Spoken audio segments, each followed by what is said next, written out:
Hello student, welcome to तासु academy. आज के इस वीडियो लेक्चर में हम बात करेंगे हिंदी भाषा के 40 प्रश्नों के सिलेबस के बारे में। एक्चुअली में आईबीपीएस आरआरबी जो है वो पूरे साल में एक ही बार में 4 पेपर टोटल कंडक्ट कराते हैं। वो स्केल 1 का होता है, स्केल 2 का होता है, स्केल 3 का होता है और ऑफिस असिस्टेंट का होता है। ये 4 पेपर हर साल आईबीपीएस आरआरबी के द्वारा कंडक्ट कराया जाता है।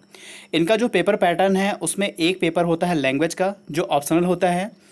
जो हिंदी मीडियम वाले हैं वो हिंदी लैंग्वेज को चूज़ करते हैं, जो इंग्लिश मीडियम के हैं वो इंग्लिश लैंग्वेज को चूज़ करते हैं। यानी एक जो होता है वो हिंदी लैंग्वेज के 40 क्वेश्चन और एक होता है इंग्लिश लैंग्वेज के 40 क्वेश्चन। ये दोनों ऑप्शनल हैं, इसमें से आपको एक लैंग्वेज का पेपर करना होता है।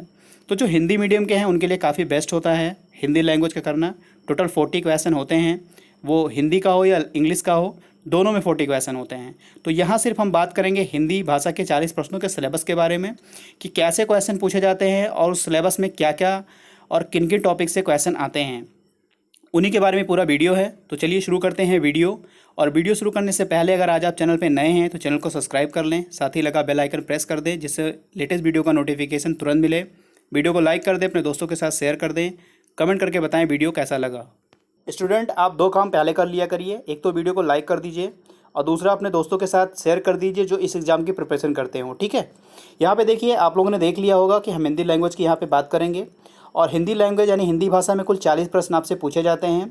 टोटल होते हैं 40 प्रश्न और 20 नंबर के, 20 मार्क्स के होते हैं। एक क्वेश्चन आधे मार्क्स का होता है, यानी आधे नंबर का होता है, ठीक है, हाफ मार्क का होता है। तो टोटल आप 40 प्रश्न अटैम्प्ट करोगे और आपको नंबर मिलेंगे 20, ठीक है, क्योंकि 20 ही नंबर का होता है ये।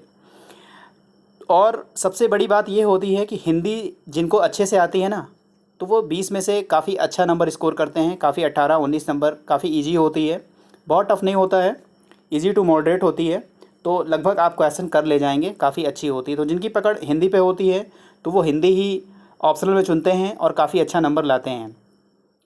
और जिनके लिए इंग्लिश है तो वो इंग्लिश लैंग्वेज का अपना करते हैं। तो इंग्लिश लैंग्वेज की यहाँ हम बात नहीं कर रहे हैं, यहाँ बात हम हिंदी लैंग्वेज की कर रहे हैं जिसमें टोटल 40 क्वेश्चन आने हैं, ठीक है। तो चलिए देखते हैं इसमें क्या क्या सिलेबस है। तो स्टूडेंट, ये है पहला टॉपिक जहाँ से आपसे क्वेश्चन पूछा जाता है, गद्यांश से, ठीक है। यहाँ से कम 10 या 15 क्वेश्चन पूछे जाते हैं। ये इसको इंग्लिश में पैसेज बोलते हैं, ठीक है। पैसेज यानी एक पैसेज होता है, एक गद्यांश होता है, बड़ा सा होता है, काफ़ी लंबा होता है, आपको पढ़ने में काफ़ी टाइम देना होता है। तो वहाँ से आपसे 10 से 15 क्वेश्चन पूछे जाते हैं। तो पहली चीज़ ये, अगर आप रेगुलर 1 या 2 एडिटोरियल पेज पढ़ते हैं, ठीक है, हिंदी का कोई न्यूज़पेपर ले लीजिए। वैसे अगर आप पढ़ना चाहते हैं तो दैनिक जागरण का एडिटोरियल पेज पढ़ा करिए और एक जनसत्ता का। ये 2 एडिटोरियल पेज ऐसे हैं जो आपके एग्ज़ाम में काफ़ी काम करते हैं। कभी कभी ऐसा होता है कि कोई भी एडिटोरियल पेज उठाकर कोई भी एडिटोरियल से एक जो है पूरा पूरा पैसेज दे दिया जाता है, ठीक है। इंग्लिश लैंग्वेज में तो अक्सर जो द हिंदू पेपर होता है ना, वहीं से उठा के दे दिया जाता है, पूरा का पूरा पैसेज वहीं से किसी भी न्यूज़पेपर से एक पैसेज लेकर एग्ज़ाम में डाल दिया जाता है। तो वैसे यहाँ पर भी है कि अगर एक पैसेज आपका पढ़ा पढ़ाए आ गया तो काम आपका काफ़ी बन जाता है, क्योंकि 10 से 15 क्वेश्चन पूछे जाते हैं। 10 तो डेफिनेटली होते हैं, कभी कभी उसमें 5 क्वेश्चन और बढ़ा दिए जाते हैं। तो टोटल 15 क्वेश्चन आपके एग्ज़ाम में गद्यांश से देखने को मिलते हैं। बस केवल आपको पैसेज पूरा पढ़ना है, उसमें से 15 क्वेश्चन के आंसर छाट के आपको आंसर लिखने होते हैं, ठीक है। तो ये आई थिंक ये आप समझ गए होंगे कि एक जो पहला टॉपिक होता है वो पैसेज यानी गद्यांश होता है, उससे आपको 10 से 15 क्वेश्चन देखने को मिलते हैं। आगे मैं आपको पैसेज यानी गद्यांश से भी क्वेश्चन कराऊंगा और बताऊंगा कैसे क्वेश्चन आते हैं और किस तरह के पैसेज लिया जाता है, किस तरह का गद्यांश लिया जाता है आपके एग्ज़ाम में। चाहे देखिए, स्केल 2 के लिए जैसे इकोनॉमिक बैकग्राउंड का ले लिया गया, इकोनॉमिक बैकग्राउंड का कोई गद्यांश ले लिया गया। स्केल 2 के लिए इकोनॉमिक बैकग्राउंड ले लिया गया। स्केल 1 के लिए एक जनरल कोई भी, जैसे इकोनॉमिक हो गया या जनरल कोई भी एक बैकग्राउंड का एडिटोरियल ले लिया जाता है, ठीक है। तो ऐसे मतलब जैसे जो तरीके का एग्ज़ाम होता है ना, उसी तरीके के लेते हैं। तो पहला टॉपिक हमारा ये हो गया और आप आई थिंक समझ गए होंगे, लेकिन जब मैं आपसे क्वेश्चन कराऊंगा तो वहाँ आपको और बेहतर समझ में आएगा। आज अभी थोड़ा आप सिलेबस को समझने का पूरा प्रयास करिए कि क्या क्या क्वेश्चन पूछे जाते हैं और किस किस टॉपिक से आते हैं। तो पहला हो गया गद्यांश, जहाँ से आपको 10 से 15 क्वेश्चन कवर किए जाएंगे। स्टूडेंट, ये दूसरा टॉपिक है, व्याकरण भाषा वर्तनी शब्दों की शुद्धि से 5 प्रश्न आते हैं, ठीक है। तो 5 प्रश्न डेफिनेटली आते हैं और हर बार एग्जाम में पूछे जाते हैं। बस इसके 2 तरीके से क्वेश्चन पूछे जाते हैं, ठीक है। हम दोनों बात वहाँ पे डिस्कस कर ले रहे हैं।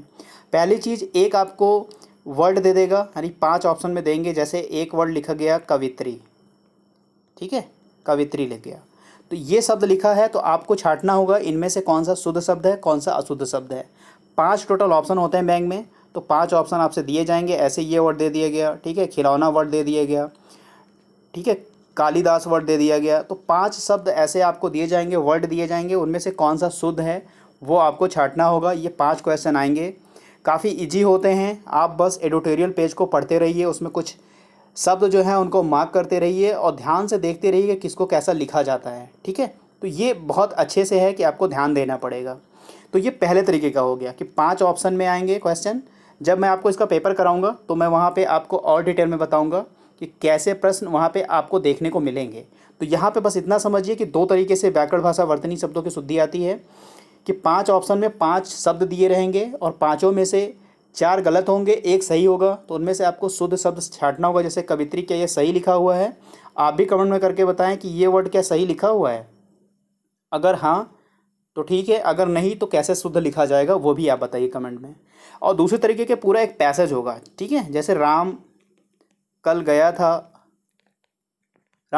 था वहाँ वो मिला था, ठीक है। तो इनमें से किसी एक वर्ड में त्रुटि दे दी जाएगी। जैसे गया था वहाँ वो स्कूल से मिला था, ठीक है। तो ये गलत एक वर्ड हो गया, एक पूरा मतलब एक शब्द ही गलत हो गया। तो एक सेंटेंस होगा, उस सेंटेंस में एक बोल्ड अक्षर होगा, ठीक है, उसको बोल्ड कर दिया जाएगा, काला कर दिया जाएगा। और उसी से जुड़े 5 आपको ऑप्शन में दिए रहेंगे कि उनमें से बताइए कि इनमें से कौन सा शब्द शुद्ध है या कौन सा शब्द अशुद्ध है, ठीक है। तो आई होप इतना आपको समझ में आ रहा होगा कि व्याकरण भाषा वर्तनी शब्दों की शुद्धि से किस तरह के क्वेश्चन आते हैं। तो यहाँ पे मैं आपको सिर्फ सिलेबस बता रहा हूँ। आगे जब मैं इसका पेपर कराऊंगा तो वहाँ पे मैं आपको एक एक चीज़ पूरी तरीके से बताऊंगा। तो आप ये चीज़ ध्यान रखें, ठीक है, कि जो शुद्धि वाले प्रश्न आते हैं वो 2 तरीके का आते हैं। एक शब्द, एक वर्ड देख कर आता है, एक पूरा पूरा पैराग्राफ में बोल्ड करके आता है, ठीक है। आई होप आपको ये भी समझ में आया होगा। स्टूडेंट, ये है तीसरा टॉपिक, रिक्त स्थान में उपयुक्त शब्दों को भरना। ये भी 5 प्रश्न होते हैं। इसको फिल इन द ब्लैंक्स बोलते हैं। कोई भी पूरा पैसेज दिया रहेगा, ठीक है, उस पैसेज में एक जगह पे स्थान छोड़ दिया जाएगा और 5 ऑप्शन दे दिए जाएंगे, ठीक है, 5 ऑप्शन दे दिए जाएंगे। तो यहाँ पे फिल इन द ब्लैंक करना है, यानी रिक्त स्थान में आपको भरना है। तो इस 5 ऑप्शन में से आप पूरा पूरा पैसेज अच्छे से पढ़िए और अप्रोप्रिएट वहाँ पे क्या आ रहा है उसको उठा के आप वहाँ पे फिल कर दीजिए। आपका आंसर बिल्कुल सही हो जाएगा। और इस तरह के आपके एग्ज़ाम में 5 क्वेश्चन देखने को होते हैं। तो ये काफ़ी इंपॉर्टेंट होता है, यानी फिल इन द ब्लैंक से भी आपके 5 क्वेश्चन आते हैं, जिसको इंग्लिश में बोलते हैं। और यहाँ हिंदी में हम लोग रिक्त स्थान में उपयुक्त शब्द को भरना, ठीक है, एक शब्द आप रहेगा वहाँ पे आपको चूज करके भरना होगा। तो ये भी आपको समझ में आया होगा कि आपके एग्ज़ाम में इस तरह के भी प्रश्न पूछे जाएंगे। स्टूडेंट, अगला टॉपिक है क्रमबद्ध ढंग से लगाना जिससे अर्थपूर्ण परिच्छेद बन जाए। इससे भी 5 क्वेश्चन आपके आते हैं एग्ज़ाम में, ठीक है। इसका मतलब ये समझिए कि जैसे आपको 5 सेंटेंस दिया रहेगा, 5 सेंटेंस दिए जाएंगे, 5 क्या 6 सेंटेंस दिए जाएंगे। यहाँ पे एक सेंटेंस है, यहाँ पे एक सेंटेंस है, यहाँ पे एक सेंटेंस है, यहाँ पे भी 5 नंबर पे भी 6 नंबर पे। तो ये 6 सेंटेंस हैं।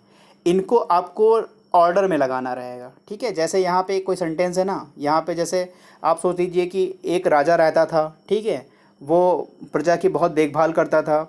फिर एक दिन उसकी तबीयत ख़राब हो गई, तो यहाँ लिखा रहेगा एक दिन तबीयत ख़राब हो गई, प्रजा की देखभाल करता था, राजा रहता था, ठीक है, एक राजा था। इस तरह का दिया रहेगा और आपको छठों को रीअरेंज करना रहेगा, क्रमबद्ध ढंग से लगाना रहेगा, ठीक है, रीअरेंज करना रहेगा पूरा।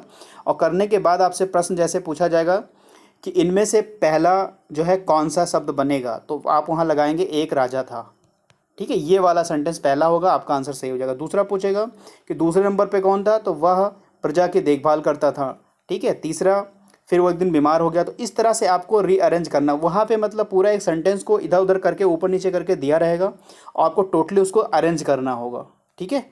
तो उससे भी 5 क्वेश्चन आपके एग्ज़ाम में आते हैं। तो ये भी आप समझ लीजिए। और उससे आपको एक अर्थपूर्ण मतलब कह सकते हैं, तो पूरा पूरा एक पैराग्राफ जो होता है एक मतलब कंप्लीट हो जाता है। जैसे मैंने अभी आपको बताया ना, एक राजा था, वो प्रजा की देखभाल करता था, फिर एक दिन बीमार हो गया। तो अभी इनका मतलब पहले आपको देखा था, तो पहले एक बीमार हो गया था, फिर प्रजा का देखभाल करता था, फिर राजा, फिर था।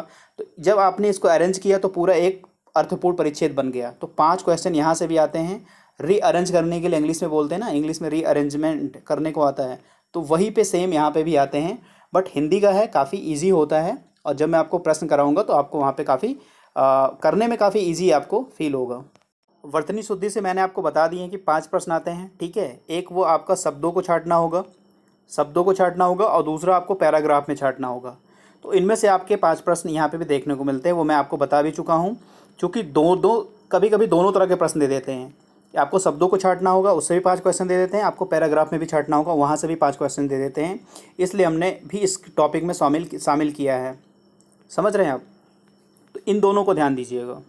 और जो अंतिम प्रश्न होता है काफ़ी इंपॉर्टेंट होता है, परिच्छेद में रिक्त स्थान को भरना। इसमें से आपको 10 क्वेश्चन देखने को मिलते हैं। टोटल 10 क्वेश्चन आते हैं। इसको हम लोग इंग्लिश में क्लोज टेस्ट बोलते हैं।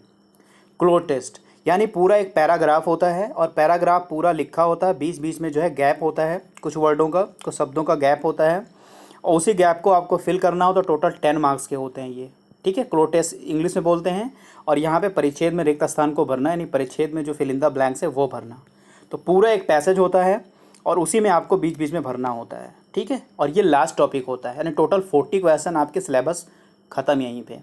कितना इजी हिंदी को करना होता है, बट आप कर तभी पाएंगे जब आप एक editorial page, 2 editorial page regular पढ़ेंगे और प्रैक्टिस करेंगे आप हिंदी के सेट की।